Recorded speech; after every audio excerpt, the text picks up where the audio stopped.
Hi, I'm Mike Federer, middle-aged photographer based in Moline, Illinois. In this video, I wanted to go through just a basic headshot setup. This will be in flat lighting, and the reason being is that this particular setup, or this particular entire setup here that I'm going to use with the lighting and the backdrop, is more about consistency than creativity. I say that because this same setup will be used over and over and over again for specific companies or businesses that I work for. For instance, a really big portion of what I do here in the studio is headshot photography, and a big portion of that is for the courthouse nearby here in the next city over.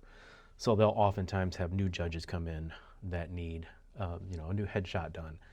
But the idea being is that these headshots are then printed out and hung in their gallery at the courthouse. So consistency between each individual photograph of each individual judge needs to be that of basically exactly the same, so that they look uniform in the gallery at the courthouse.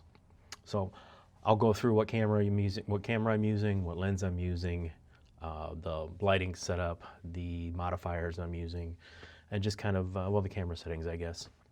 The camera settings are going to be, all the settings actually are going to be consistent because they're always the same within my studio here. So there's really not a lot of variation there, but again, the consistency is key here.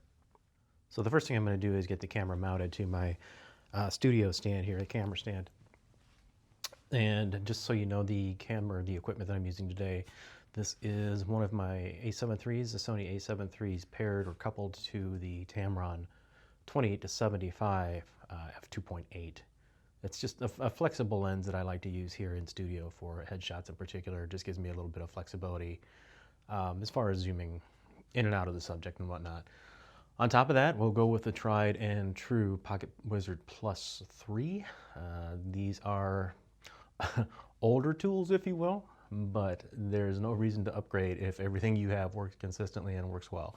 So again, consistency is key here for everything that I need to do here in the studio. So that's the camera setup. Let's move on to lighting. So aside from the two Alien Bees, I also have a hair light mounted to the ceiling, or hanging from the ceiling, I should say. This is an old, again, speaking of just utilizing what you have on hand, this is an old photogenic strobe hanging from the ceiling tiles, along with the softbox and a grid. Now the grid obviously is to be used to keep the downward light in a straight line, if you will, or directional, instead of spreading out over the entire studio or the entire subject. So I want that light to come straight down over the subject to serve as a hair light, hair and shoulder light, if you will, to make sure that we've got some separation from the background from the subject. So it makes them pop off the image a little bit better when you actually light the hair and shoulders. Next, we'll move on to light position. So this is going to be a 3-light setup. I've shown you the hair light above the subject, and then I'm going to take these two particular strobes here and move them into position within the studio. Again, I know exactly where they go just from repetition, but I'll kind of explain that to you as I get them moved into position and introduce the modifiers and tell you exactly why I'm using those. So speaking of tried and true, the lighting that I'll be using for this particular setup is the Alien Bees 320 watt second B800. I have 3 of these that I keep in studio for the most part. I do take a couple of weddings whenever I do weddings, but this is what we'll be using for this. Again, it's just tried and true. I have never had one of these fail either in the studio or on location. Replacement parts are readily available. It's just, that's why you buy Alien Bees. They're just consistent and work well. Okay, so the next thing I need to do is drop my backdrop. So again, if in fact we're recreating what I normally do for the courthouse, this is the backdrop that I always use. Again, just to create consistency from shot to shot. This is what I like to call a corporate blue, if you will, but it works well. It's not distracting in any way. It's just a flat basic blue that kind of just disappears into the background. So that's why I like to use this for those particular kinds of shots.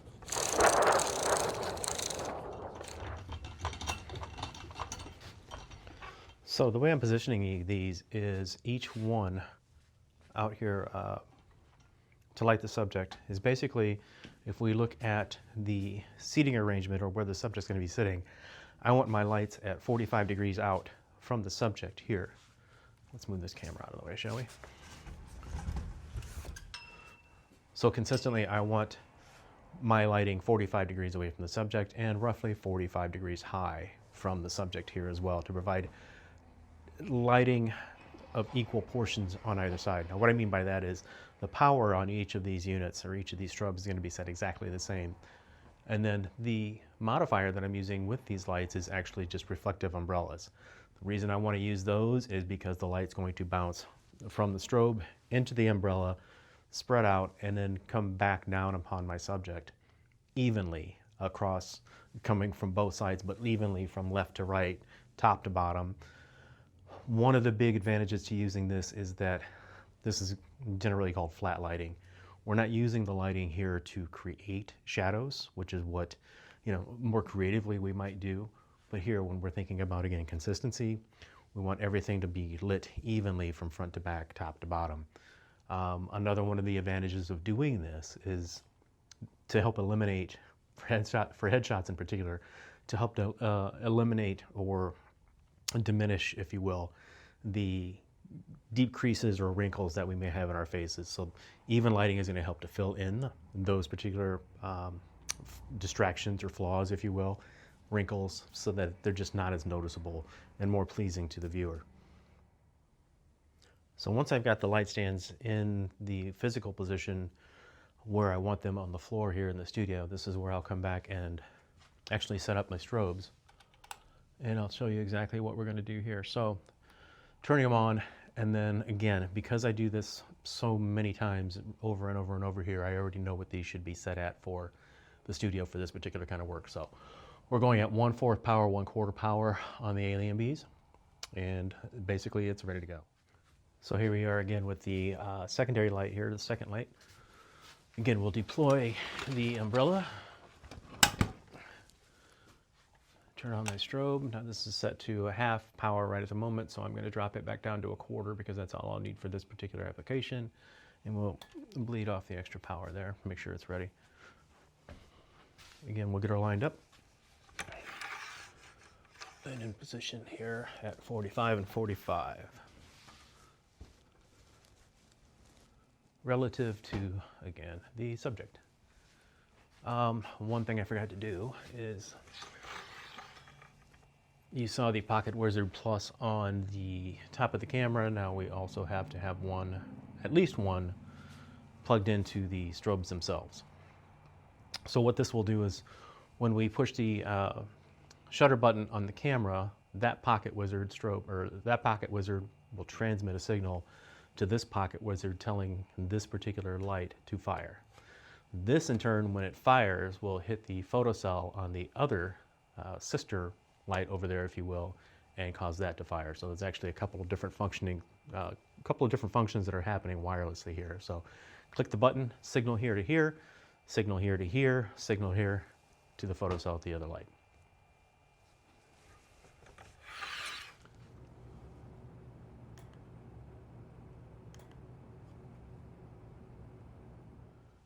Now then, moving on to the camera settings themselves. Again, I'm going to say this over and over and over, but consistency is everything in this type of shoot because of the end product that we are creating here. So the settings for the camera will always be the same as will they be for the 3 lights, for this 3-light setup for a headshot anyway. So I prefer, excuse me, I prefer to set the aperture to 5.6.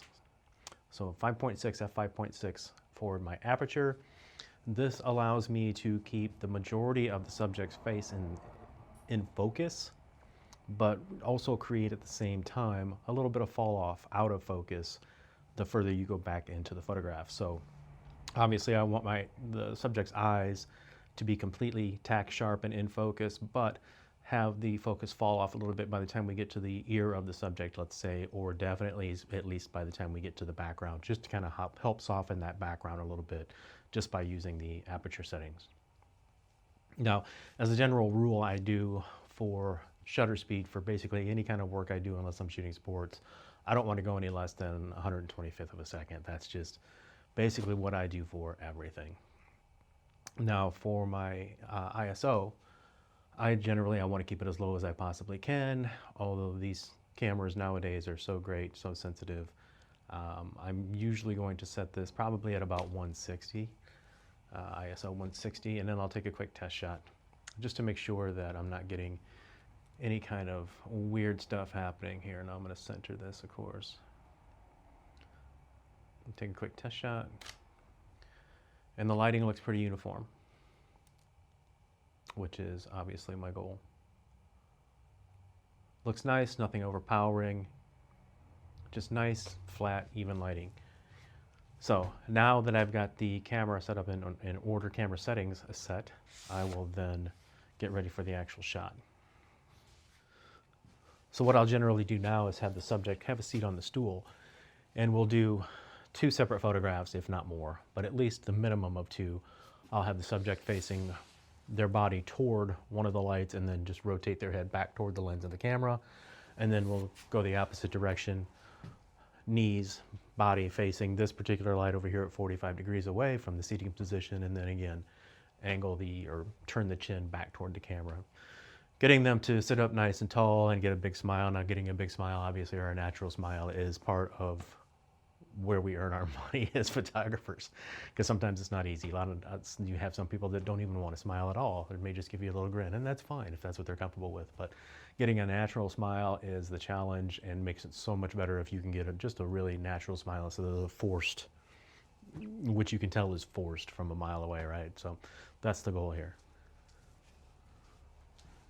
All right, so next thing I'm going to do is I'm going to have to be the subject. I don't have a subject here with me today. Nobody needed a headshot today. I'm just in studio. So I've got the camera set up for a 10-second timer. So once I hit the shutter button, it gives me 10 seconds to get over and get positioned into the chair or into the stool. And then it'll fire automatically, creating a photo for us. And then we'll see what it looks like, and we'll go from there. So activate the shutter. Everything should be lined up already. 10-second countdown.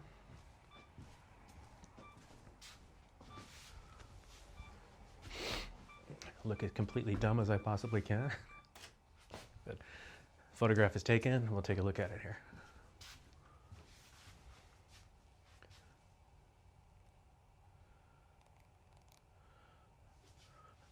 Lighting looks great. Subject does not. There's a reason why I stay this side of the camera. But at any rate, the goal is achieved. We've got nice, flat, even lighting across the entire subject. So to, again, help eliminate wrinkles, things like that, and again, for the 80th time, consistency, consistency, consistency. Every one of these has to look the same every time we do a different headshot in here. So different person has to look the same as the last one. All right, so that'll do it for this particular video. Stay tuned for another one where I actually go through and show you how I might edit something like this, this particular headshot, this particular lighting style. Keep in mind that this is the way that I do it. I'm not telling you that this is the way to do it, the best way to do it, not at all. So many photographers will take headshots in so many different ways, so many different lighting styles, but just to reiterate one last time, the idea here for this particular lighting style is just to keep it consistent, consistent, consistent. I appreciate you popping in to watch the video. Please take a moment to hit the like button, subscribe to the channel. I'm trying to build this back up. I've had various YouTube channels, and I'm really trying to stick to this one. So I want to bring you different techniques that I use, different products that I use, lifestyle videos, just the things that I do in general as a middle-aged photographer, if you will. So again, thanks for watching, and I'll see you in the next one.